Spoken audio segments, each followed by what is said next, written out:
શ્યામ Agrotech Junagadh આજે તારીખ 25/7/2025ના રોજ આપણે બધા ભાઈ શેત્રુંજી વડાળા ગામની અંદર વિસાવદર તાલુકાની અંદર મગફળીની અંદર આ રીતનો છોડ હતો, પીળો પડતો હતો અને વૈધ નહોતી કરતી ને ફૂટ નહોતી થતી.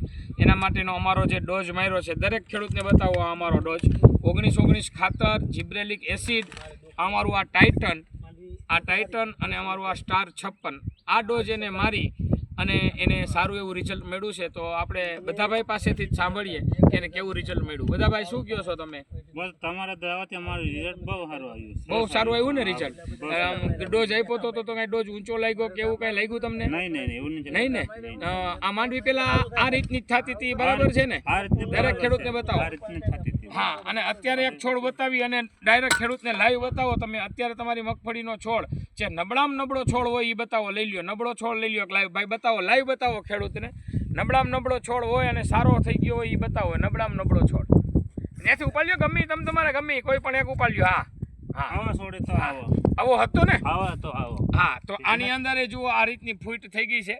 આ છોડ અને આ છોડનો જે ડિફરન્સ, આ જે નવું કુપરાન આ નબળામાં નબળો છોડ છે. આખું ખેતર બતાવી દો. અને આ ગામના લોકો જે આપણી પાસે અત્યારે જે હાજર છે એ લોકો એમ કહે છે કે અમે રોજે રોજ અહીંયા આવતા હોય અને આજે અમને કેટલા દિવસથી આ દવાનો ડોઝ માર્યો ને? આજે 5 દિવસ થઈ 5 દિવસ થયા છે દવાનો ડોઝ માર્યો. તો આ ગામના લોકો પણ એમ કહે છે કે અમે રોજ આટો મારતા હતા અને અમને સારું એવું રિઝલ્ટ આજે દેખાય છે. બરાબર છે ને ભાઈ હર્ષુકભાઈ?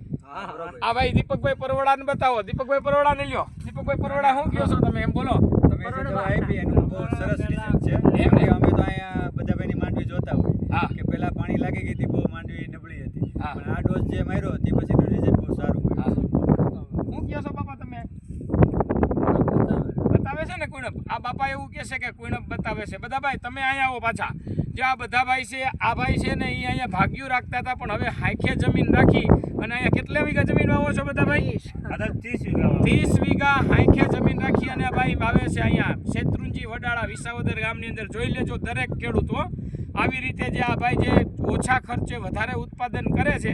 ગયા વખતે ઉનાળુ તલની અંદર સારું એવું ઉત્પાદન કર્યું હતું આ બધા ભાઈ. શ્યામ એગ્રોટેક જુનાગઢ, પ્રફુલભાઈ.